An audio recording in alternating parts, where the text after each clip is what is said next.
आप देख रहे हैं पब्लिक टाइम्स। नमस्कार, मैं सुमंत कुमार। चले जानते हैं गोपालगंज की खास खबर। महाराष्ट्र के पूर्व आपूर्ति मंत्री और गोपालगंज जिले के माजागढ़ थाना क्षेत्र के शिकटोली गांव निवासी बाबा सिद्दीकी की महाराष्ट्र में अपराधियों द्वारा गोली मारकर हत्या कर दी गई। इस दुखद समाचार के मिलते ही उनके परिजनों में कोहरा मच गया और माजागढ़ सहित पूरे जिले में मातम छा गया। बाबा सिद्दीकी के पिता अब्दुल रहीम करीब 70 साल पहले गोपालगंज से महाराष्ट्र गए थे, जहां उन्होंने वॉचमैन का काम शुरू किया। 1958 में बाबा सिद्दीकी का जन्म महाराष्ट्र में हुआ। 17 साल की उम्र में उन्होंने कांग्रेस से जुड़कर सामाजिक सेवा की दिशा में कदम बढ़ाया। वे कांग्रेस के टिकट पर बृहन्मुंबई नगर निगम BMC के चुनाव में बांद्रा से कॉर्पोरेटर बने और 1999 में बांद्रा वेस्ट से विधानसभा चुनाव जीतकर विधायक बने। 2004 से लेकर 2008 तक उन्होंने महाराष्ट्र सरकार में आपूर्ति मंत्री के रूप में कार्य किया। बाबा सिद्दीकी ने अपने पिता के नाम पर एक ट्रस्ट की स्थापना की, जिसके माध्यम से उन्होंने देश भर के बच्चों की गुणवत्तापूर्ण शिक्षा प्रदान करने का संकल्प लिया। इस ट्रस्ट के तहत बिहार के गोपालगंज जिला सहित विभिन्न स्थानों पर करीब 40 शैक्षणिक संस्थान संचालित किए जा रही हैं, जिनमें हजारों बच्चों को निःशुल्क शिक्षा दी जाती है। वर्ष 2022 में जब बाबा सिद्दीकी अपने पैतृक स्थान माजागढ़ आए थे, तो उन्होंने माधव उच्चतर विद्यालय के छात्रों को संबोधित करते हुए कई छात्रों को पुस्तकें और बैग वितरित किए थे। वे 2024 में फिर से माजागढ़ आने की योजना बना रहे थे और यहाँ निःशुल्क विवाह हॉल बनाने की घोषणा की थी, जहां लोग अपने बच्चों की शादी धूमधाम से कर सकें। शनिवार की रात बांद्रा में उनकी गाड़ी से एक व्यक्ति टकरा गया, जिसके बाद अपराधियों ने उन पर गोलियां चला दी। एक गोली उनकी छाती में लग गई, जिससे उनकी मौके पर ही मौत हो गई। इस घटना के बाद उनके भतीजे मोहम्मद गुलफान और पुत्री आरसिया सिद्दीकी का रो रो कर बुरा हाल है। बाबा सिद्दीकी के परिवार में उनके 2 भाई और 2 बहनें हैं, जिनमें वे सबसे बड़े थे। इस दुखद घटना पर माजागढ़ के कई सामाजिक कार्यकर्ताओं और ग्रामीणों ने गहरा शोक व्यक्त किया है और बाबा सिद्दीकी की आत्मा की शांति के लिए प्रार्थना की है। साथ ही महाराष्ट्र सरकार से अपराधियों को कड़ी से कड़ी सजा देने की मांग की गई है। घटना के बाद बाबा सिद्दीकी के करीबी संबंधों को देखते हुए फिल्म अभिनेता सलमान खान की सुरक्षा भी बढ़ा दी गई है। मोहम्मद गुलफान हुआ, मैं उनका भतीजा हूँ। बाबा सिद्दीकी जो है इसी पैतृक आवास पर रहते थे और वे लोग आज से लगभग 40-50 साल पहले यहाँ से चले गए। मुंबई में जाने के क्रम में जो उनके पिताजी व्यवसाय शुरू किए और उन्होंने अपना राज्य उसके बाद उन्होंने 1999, 2005 और 2009 में विधायक रहा 2009 में मंत्री की पोस्ट पर बने। बाबा सिद्दीकी के मानव था उनके योजना थी कि हम अपने पैतृक आवास के बच्चों को जो है मुफ्त एजुकेशन दिया जाए, ताकि जो है बच्चे जो है शिक्षा से जुड़ सकें। इसके लिए उन्होंने पूरे बिहार में जो है 40 एजुकेशनल इंस्टीट्यूट खोल रखे थे। यहाँ पर जो है मांझा के ज्ञानोदय स्कूल में, गोपालगंज में, पूर्णागिरी के यहाँ और उर्दू कॉलेज में भी जो है इस तरह के इंस्टीट्यूट चल रहे हैं। और यहाँ पे फ्री कंप्यूटर, फ्री कंपटीशन और फ्री जो है बच्चों को, गरीब बच्चों को जो है फ्री एजुकेशन दिया जाता है।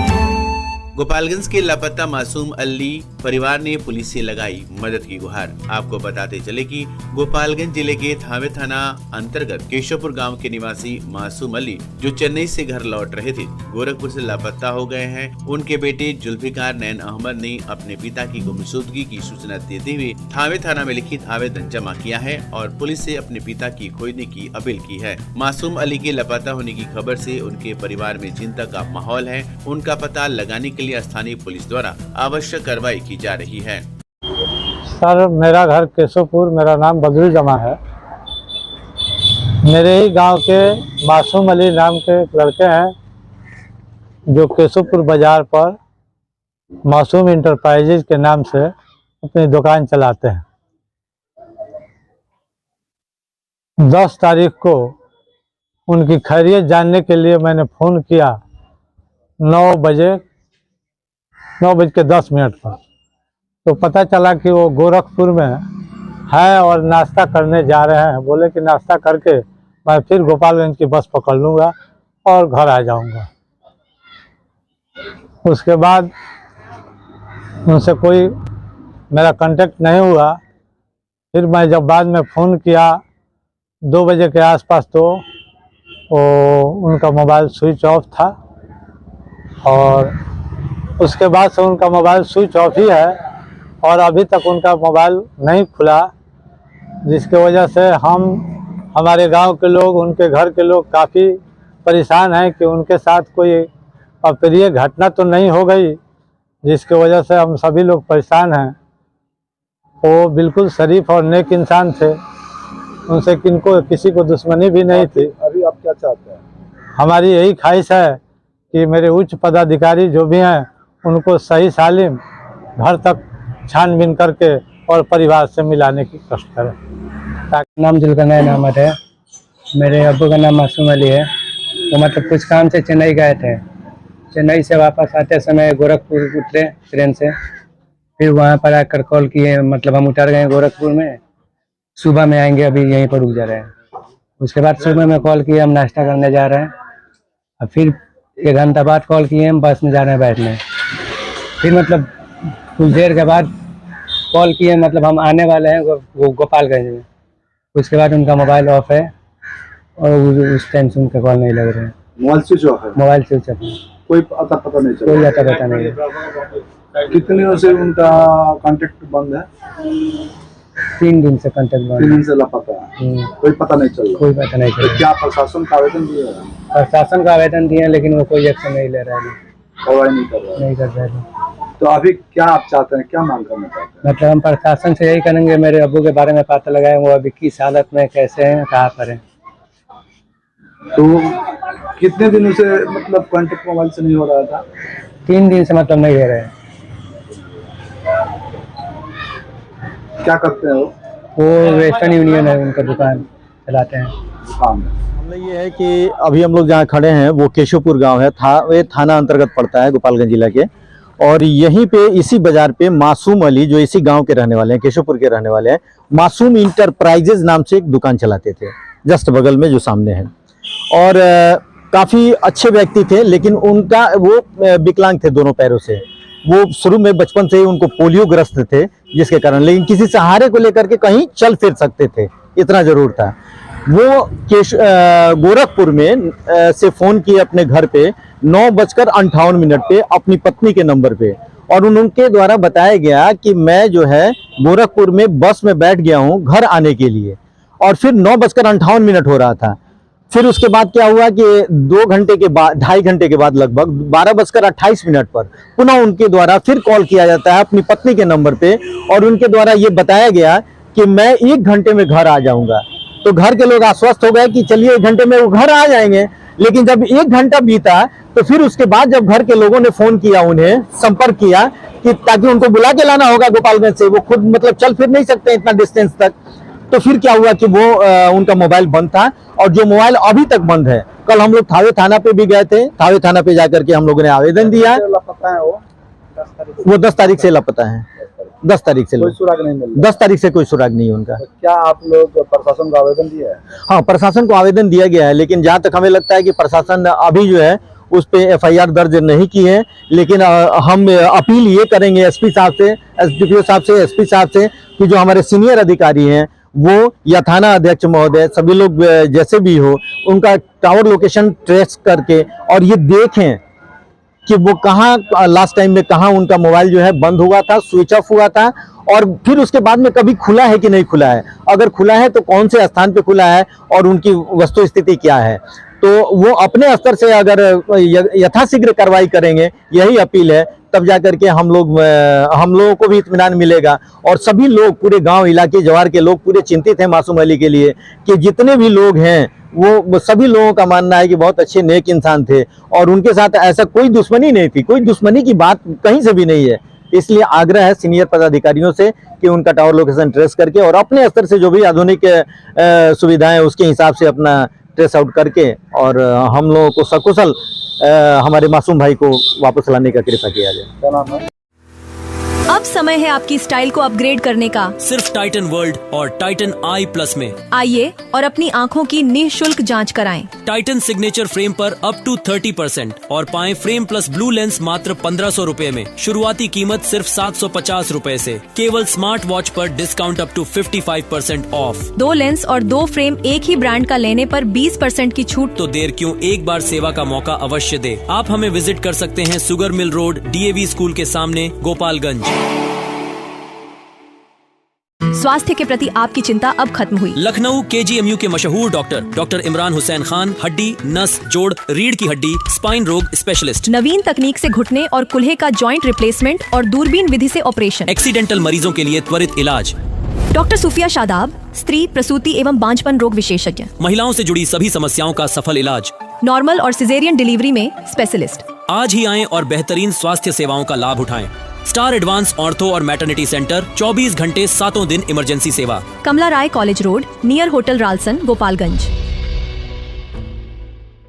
विगत 26 वर्षों से विश्वास और उत्कृष्टता का प्रतीक न्यूटन पब्लिक स्कूल। नर्सरी से 8वीं तक हम प्रदान करते हैं बेहतरीन शिक्षा सेवा। यहाँ मिलता है को एजुकेशन CBSE करिकुलम के आधार पर। Well educated and discipline teachers, pollution free environment, music और डांसिंग की special classes, extra curricular activities जैसे yoga, karate, computer, sports and games, smart classes और वेल इक्विप्ड लाइब्रेरी। बच्चों के लिए स्पेशल फन क्लासेस और अलग अलग सेक्शन।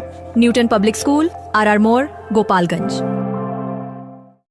सीवान जिले का यूपी और बिहार का मशहूर जिफिसेट एकेडमी में करें सेफ्टी ऑफिसर का कोर्स और 5 से 6 महीने में बने सेफ्टी ऑफिसर।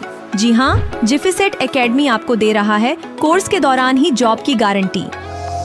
हमारे यहाँ कोर्स कर रहे छात्रों के लिए अलग से प्लेसमेंट डिपार्टमेंट की सुविधा उपलब्ध है। तो फिर देर किस बात की? हमारा पता है राम राज्य मोड़, सोनू सीमेंट स्टोर के पीछे, आंदर ढाला के समीप, सीवान।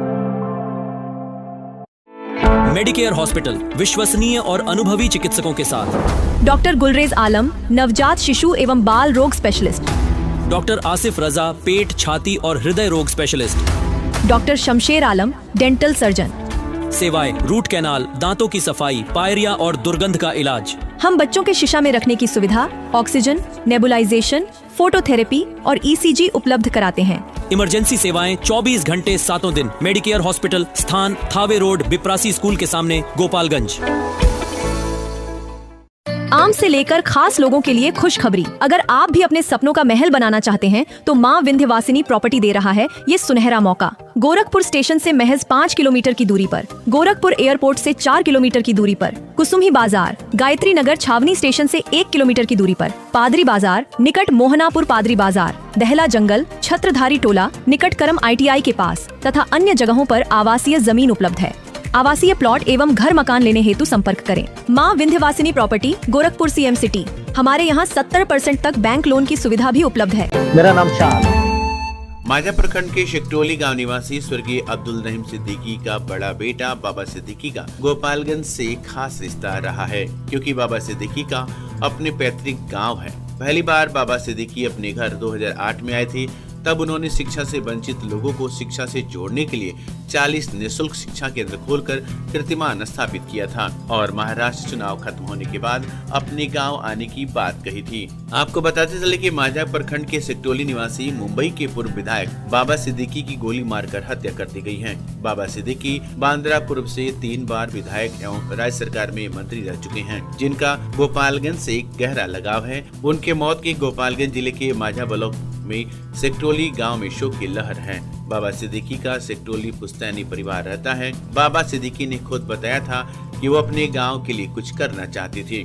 उन्होंने अपने पिता के नाम पर अब्दुल रहीम सिद्दीकी मेमोरियल ट्रस्ट की शुरुआत की थी। 6 साल पहले 2008 में अपने गांव सिकटोली आए थे। इसके बाद 2 वर्ष पूर्व भी गोपालगंज में खास कार्यक्रम में शामिल होने आए थे। उन्होंने अपने एक इंटरव्यू में कहा था कि मुंबई के बांद्रापुर में पिता के साथ वॉच मेकर का काम करते थे, लेकिन अपने मेहनत के बल पर बाबा सिद्दीकी ने 1977 में मुंबई युवा कांग्रेस का महासचिव बने। फिर फिल्म अभिनेता और कांग्रेस नेता सुनील दत्त के संपर्क में आए। उसके बाद फिर बाबा सिद्दीकी ने पीछे मुड़कर नहीं देखा और लगातार मुंबई के बांद्रा पूर्व से 3 बार विधायक बने और इसी दौरान उन्होंने राज्य मंत्री बनाया गया। बाबा सिद्दीकी ने कहा था कि शिक्षा के क्षेत्र में काम करने के लिए आया हूँ। मेधावी छात्रों को उच्च शिक्षा के प्रोत्साहित किया जाएगा। इसमें जाति और धर्म आड़े नहीं आएगी। उन्होंने बताया था कि मुंबई में मेरे वालिद घड़ी बनाने का काम करते थे, फिर भी वे अपने घर को नहीं भुला पाए थे। उन्हीं की तरह मेरा भी अपने गांव से उतना लगाव है जितना मेरे पिता का था। बिहार शिक्षा की धरती है। मेहनत की बदौलत बिहार के लोग देश और दुनिया में अपना परचम लहराया है। बता दें कि जिले में सिकटोली गांव निवासी बाबा सिद्दीकी की 3 भाइयों में सबसे बड़े थे और उनके 3 बहनें हैं। साथ ही उनके एक बेटा और एक बेटी हैं। बेटा बांद्रा ईस्ट से फिलहाल विधायक हैं। इस संदर्भ में दिवंगत बाबा सिद्दीकी के भतीजा मोहम्मद गुरफान ने बताया कि 50 साल पूर्व ही इनका पूरा परिवार मुंबई में चला गया था। उनके पिताजी मुंबई में ही वॉचमेकर का काम करते थे और ये भी अपने पिता का हाथ बढ़ाते थे। 30 वर्ष बाद वो पहली बार 2008 में अपने पैतृक गांव आए थे। इनका जन्म मुंबई में ही हुआ था, लेकिन इनको इनके पिता और मन हमेशा अपने पटोरी गांव आना जाना रहता था। लेकिन उन्होंने भी अपने मातृभूमि को कभी भुला नहीं पाए और 2008 में पहली बार अपने पैतृक गांव आए थे। तब इन्होंने अब्दुल रहीम मेमोरियल ट्रस्ट की स्थापना की थी और बिहार के 40 जिलों में शिक्षा से वंचित बच्चों के लिए निःशुल्क शिक्षा केंद्र की स्थापना किए थे। उन्होंने बताया कि बिहार के सभी जिलों में करीब 12 से 13 हजार बच्चे निःशुल्क शिक्षा प्राप्त करते हैं। प्रत्येक केंद्र पर 3 से 400 बच्चे नामांकित हैं। मोहम्मद गुरफान ने बताया कि पिछले 15 सितंबर को सेंटर के निरीक्षण के लिए गांव आने वाले थे, लेकिन किसी कारणवश नहीं आ पाए थे। लेकिन 4 दिन पहले उनसे बात हुई थी। वे कह रहे थे कि महाराष्ट्र के चुनाव होने के बाद आऊंगा। मोहम्मदपुर थाना क्षेत्र में चोरी की एक बड़ी घटना के बाद पुलिस ने त्वरित कार्रवाई करते हुए मात्र 4 घंटे के भीतर 3 अभियुक्तों को गिरफ्तार कर लिया है। घटना 11 अक्टूबर 2024 की रात की है, जब एक ट्रक से बैटरी और अन्य सामानों की चोरी की सूचना पुलिस को मिली। मामले की गंभीरता को देखते हुए पुलिस ने मोहम्मदपुर थाना कांड संख्या 231/24 के तहत मामला दर्ज कर कार्रवाई शुरू की। 4 घंटे के भीतर पुलिस ने 4 बैटरियों, 2 जैक और 2 डायरीज के साथ 3 आरोपियों को गिरफ्तार किया। गिरफ्तार आरोपियों की पहचान रोशन कुमार सिंह, बबलू कुमार और अवधेश कुमार और बुलेट के रूप में हुई है। तीनों अभियुक्तों को झाझवा नेटुआ बाबा के पास से पकड़ा गया। मूर्ति विसर्जन और महावीर आंकड़ा को लेकर एसपी अवधेश दीक्षित के निर्देश पर विशंबरपुर पुलिस ने विनोद मटेनिया, तिवारी मटेनिया, जमुनिया गांव से साउंड बॉक्स व मशीन को जब्त किया है, ताकि अश्लील प्रदर्शन और डीजे नहीं बजाया जा सके। थाना अध्यक्ष मनोज कुमार ने बताया कि एसपी के निर्देश के आलोक में 10 बॉक्स, 3 साउंड मशीन को जब्त किया गया है। पूजा समितियां एवं डीजे मालिकों को निर्देश दिया गया है कि विसर्जन एवं महावीर आंकड़ा में डीजे बजाने पर पूर्ण रूप से पाबंदी है। मूर्ति विसर्जन एवं महावीर आंकड़ा में डीजे बजाने पर जब्त कर कानूनी कार्रवाई की जाएगी। मीरगंज में प्रजापिता ब्रह्मा कुमारी ईश्वरीय विश्वविद्यालय राजयोग मेडिटेशन सेंटर माउंट आबी की स्थानीय शाखा रजिस्ट्री कचहरी रोड मीरगंज व्यापार मंडल के पीछे में चैतन्य देवियों की मनमोहक झांकी सजाई गई। इस कार्यक्रम का आयोजन स्थानीय सेवा केंद्र द्वारा किया गया। इस झांकी में दुर्गा के रूप में प्रियंका बहन, सरस्वती के रूप में काजल बहन, लक्ष्मी के रूप में अंजलि बहन, ज्ञान गंगा के रूप में रिंकी बहन, गणेश के रूप में सुस्मिता बहन, कार्तिक के रूप में निशा बहन और भारत माता के रूप में अनंता बहन ने भाग लिया। इस अवसर पर सेवा केंद्र के इंचार्ज राजयोगिनी ब्रह्मा कुमारी सुनीता बहन, पुलिस पदाधिकारी जनसुराज नगर अध्यक्ष रवि केसरी, जमाल अहमद, उर्मिला बहन आदि ने दीप प्रज्वलित कर कार्यक्रम का शुभारंभ किया। ब्रह्मा कुमारी सुनीता बहन ने बताया कि नवरात्रि का त्योहार हमें ये स्मरण कराता है कि हर आत्मा को अपने अंदर के असरों को समाप्त कर देना चाहिए। विजयपुर में धूमधाम से माता दुर्गा पूजा मनाई गई। पूजा अर्चना करते हुए यजमान और पुरोहित नजर आए। पूजा पंडालों में ढोल नगारा पुरानी परंपरा के अनुसार बजते नजर आया। कहीं भक्ति जागरण तो कहीं हास्य कलाकार सुनील यादव की मनोरंजन तो कहीं कहीं मिशन 2025 विधानसभा के लक्ष्य साधते नजर आई। भावी प्रत्याशी प्रीति किन्नर पंडालों को चंदा चढ़वाया और बाजार से लेकर सड़क तक, गांव गली तक पोस्टर से भर देना था। लक्ष्य 2025 का स्पष्ट संकेत है। विजयपुर थाना क्षेत्र में लगभग 2 दर्जन से अधिक प्रतिमा स्थापित किया गया है, जिसमें मुसेरी बाजार की प्रमुख मोड़ पर नवयुवक कारगिल समिति द्वारा स्थापित दुर्गा पंडाल काफी आकर्षक रहा। स्थानीय लोगों के सहयोग से निर्मित ये पूजा पंडाल एवं प्रतिमा की काफी मनमोहक रूप दिया गया है। पूजा समिति के सदस्य अपने कर्तव्यों को निर्वहन करते हुए पूजा पंडाल के अंदर भीड़ को नियंत्रण करते दिखे। पुलिस प्रशासन भी अलर्ट मोड पर नजर आई। अग्निशमन दस्ता के जवान और पुलिस अपनी प्रतिनियुक्ति स्थान के पूजा पंडाल से सेल्फी लेकर अपनी उपस्थिति दर्ज कराते नजर आए। लगभग सभी पंडालों की मूर्ति कल तक विसर्जन करने का प्रयास स्थानीय प्रशासन द्वारा किया जाएगा। भोरे में दुर्गा पूजा की धूम रही। कई पूजा पंडालों के पास सांस्कृतिक कार्यक्रम का आयोजन किया गया तो कहीं भजन संध्या का कार्यक्रम किया गया। भोरे के थाना रोड में भजन संध्या व झांकी कार्यक्रम का आयोजन किया गया। जिसमें प्रद्युमन जी महाराज के भजनों से लोग मंत्र मुग्ध हो गए। इसके बाद यूपी से आए कलाकारों द्वारा शिव पार्वती और नंदी की बेहतरीन झांकी निकाली गई। कलाकारों की प्रस्तुति से पूरा माहौल भक्तिमय हो गया। सबसे पहले पूजा कमेटी के द्वारा भजन संध्या कार्यक्रम में आए कलाकारों को अंग वस्त्र और पुष्पमाला पहनाकर उनका स्वागत किया गया। इसके बाद प्रद्युमन जी महाराज ने कार्यक्रम की शुरुआत की, जिसमें उन्होंने सबसे पहले गणेश वंदना कार्यक्रम की शुरुआत की। इसके बाद उन्होंने देवी पचरा कौन माई बेटा देहली कौन माई बिटिया को सुनाया गया। तो कार्यक्रम देखने के लिए उपस्थित लोग जय माता दी के नारे लगाने लगे। पूरी रात श्रोता महाराज जी के संगीत से सराबोर होते रहे। इसके बाद यूपी से आए कलाकारों द्वारा शिव पार्वती, नंदी, माँ दुर्गा व माँ काली के स्वरूप में ऐसा जलवा बिखेरा कि लोग दांतों तले उंगलियां दबाने लगे। इस मौके पर मंच का संचालन शिक्षाविद डॉक्टर जैनेन्द्र कुमार शुक्ल प्रभात ने किया, जबकि मौके पर कमेटी के सभी सदस्य मौजूद रहे। दूसरी तरफ लामी चौर में दुर्गा पूजा समिति के तहत भोजपुरी के कई नामचीन कलाकारों के द्वारा सांस्कृतिक कार्यक्रम की प्रस्तुति दी गई। वहीं बघई रोड में आयोजित राष्ट्रीय जनजागरण दुर्गा पूजा समिति द्वारा आयोजित पूजा में पहुंची सिने अभिनेता व भोजपुरी लोक गायक नागेंद्र उजाला ने माता रानी का आशीर्वाद लिया। तो ये थी गोपालगंज की खास खबर। आपका दिन शुभ हो। धन्यवाद।